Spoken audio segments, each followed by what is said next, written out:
Goals are dreams with a deadline. Hey guys, it's Sai, aka Nkiru the Love Guru, and it has been 24 hours since my last confession. Hope you guys are having a wonderful day today because you already know that I am. I'm back to give you guys a little bit of guidance in self-care, self-love, shadow work, and most importantly, accountability.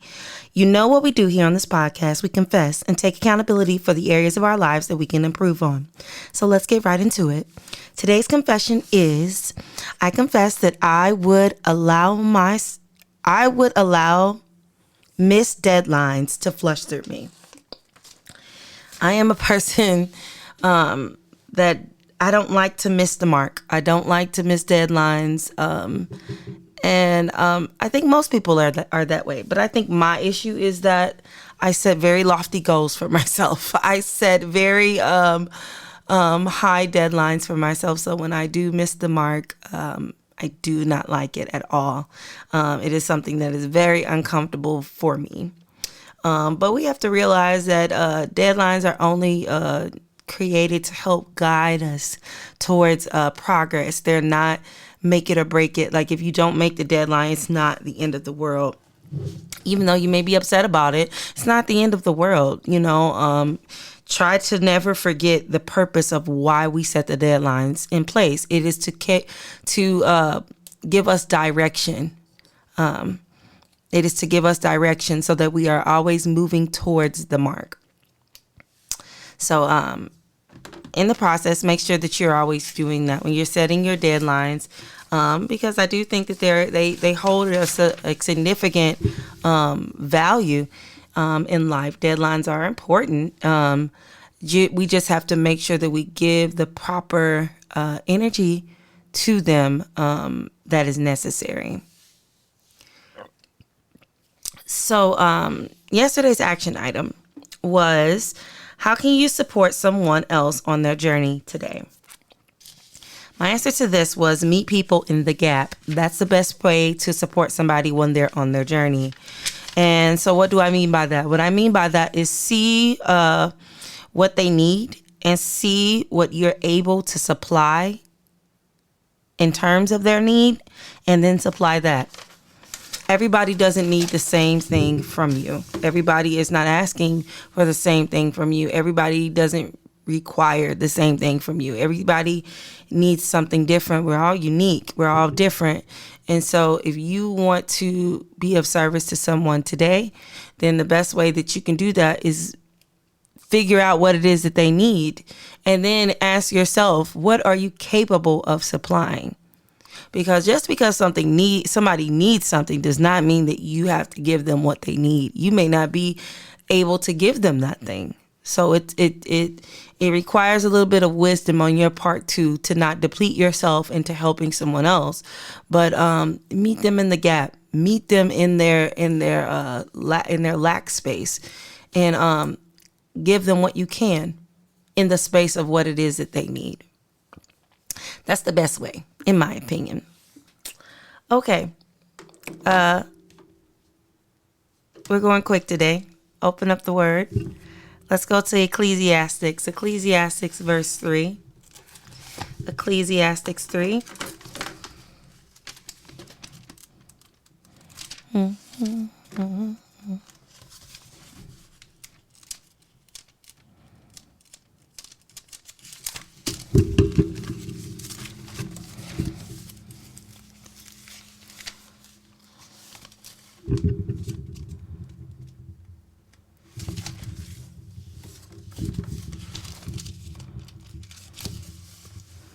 Okay, Ecclesiastes 3.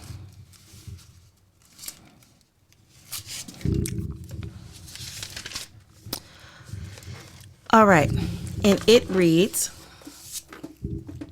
to everything there is a season and a time to every purpose under heaven, a time to be born and a time to die, a time to plant and a time to pluck up that which is planted, a time to kill and a time to heal, a time to break down and a time to build up, a time to weep and a time to laugh, a time to mourn and a time to dance, a time to cast away stones, and a time to gather stones, a time to embrace, and a time to refrain from embracing, a time to get, and a time to lose, a time to keep, and a time to cast away, a time to rend, and a time to sow, a time to keep silence, and a time to speak, a time to love, and a time to hate, a time of war, and a time of peace.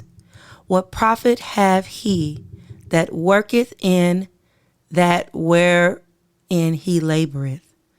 I have seen the travail which God has given to the sons of men to be exercised in it. So we have to remember that everything in life, there is a time for it. And everything has a starting point and an ending point. There's a season for everything. Everything in life has a season or a deadline, if you will. And in that time of whatever it is that you're granted to experience what you're experiencing, you have to learn to be present in the time that you're in, because there's going to be a time when you're no longer in that energy anymore.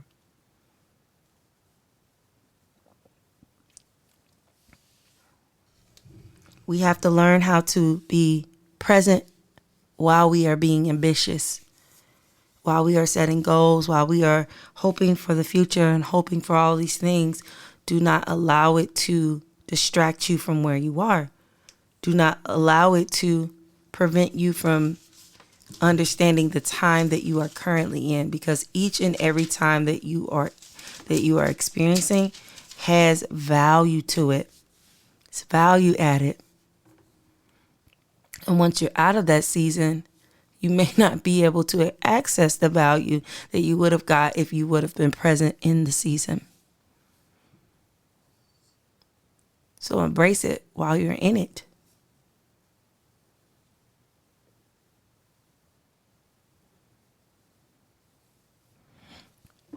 Okay, let's look at Ecclesiastes verse 8. We'll read verse 6. And it says, because to every purpose there is a time and judgment. Therefore, the misery of man is great upon him. So this is what I was just talking about. Every purpose and everything, there is a time for it and a judgment for it. Everything, every purpose, everything has a particular time to it. There is a time for everything. This is why time is the most valuable commodity that we have. It is the most valuable gift that we were given as humans on this earth, is our time. I don't know if you guys ever heard the phrase of God asking, what did you do with the time that I gave you?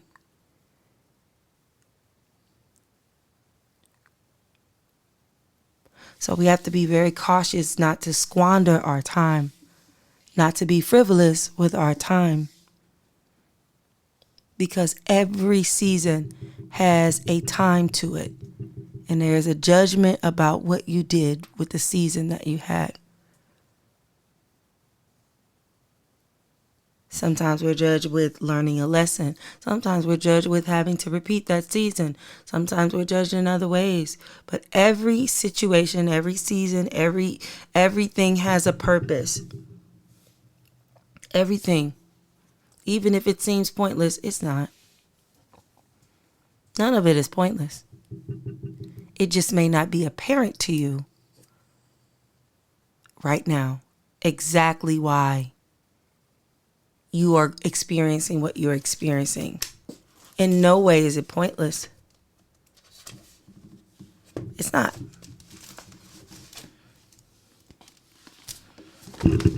You will have moments where hindsight is 20/20 and things will make sense to you better by and by. That is absolutely a thing. However, it doesn't have to make sense to you in the moment. So it's important to be present. The more present that you are in a situation, the more you can glean from it. The more you can pull out of it. The more you choose to be present.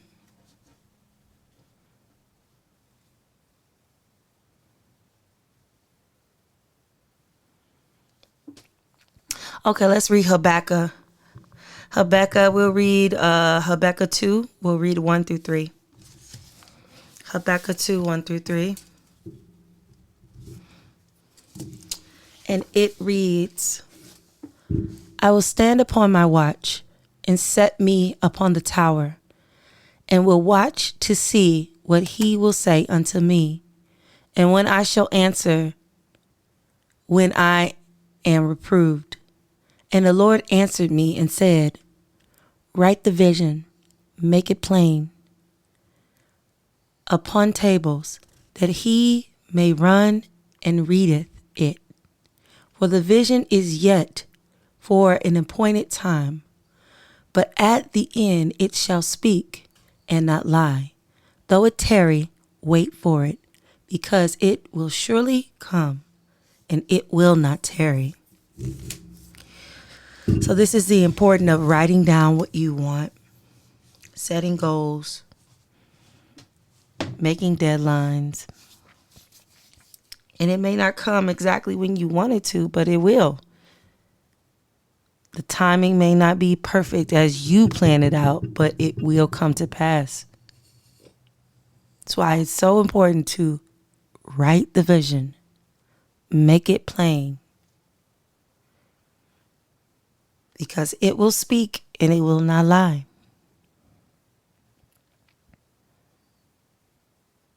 For if God says it, who can be against it? It will do exactly what it says. This is why it's so important to be cautious about how we speak to ourselves, how we speak over our lives, how we speak over our situations, how we write over our situations, what we sow, what words we sow into ourselves, because all of that is it's very powerful. It's very, very, very powerful. Our words are so, so powerful.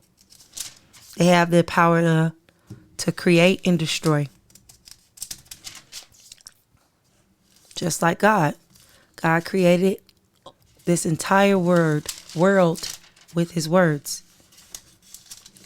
And we are crafted just like him. And we have that creator's ability just like he do with our words. So we got to be very careful with how we speak and what we write. Because you're more powerful than you know. Turn with me to John, St. John 1:1. St. John 1:1. And it says, in the beginning was the Word, and the Word was with God, and the Word was God. 2. And the same was in the beginning with God. All things were made by him, and without him not anything was made that was made. So this is a retelling of Genesis 1:1. In the beginning was the Word, and the Word was with God, and the Word was God. So in the beginning was the words that God spoke. And the words that God spoke was with him. And the Word was him. So the things that we speak are with us. And the things that we say are us.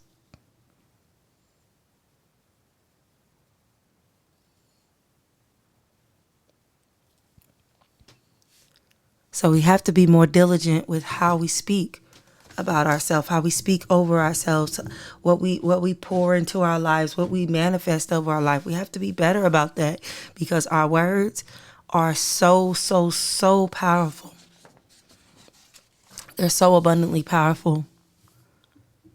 And they have the ability to heal, create, edify, uplift, or destroy.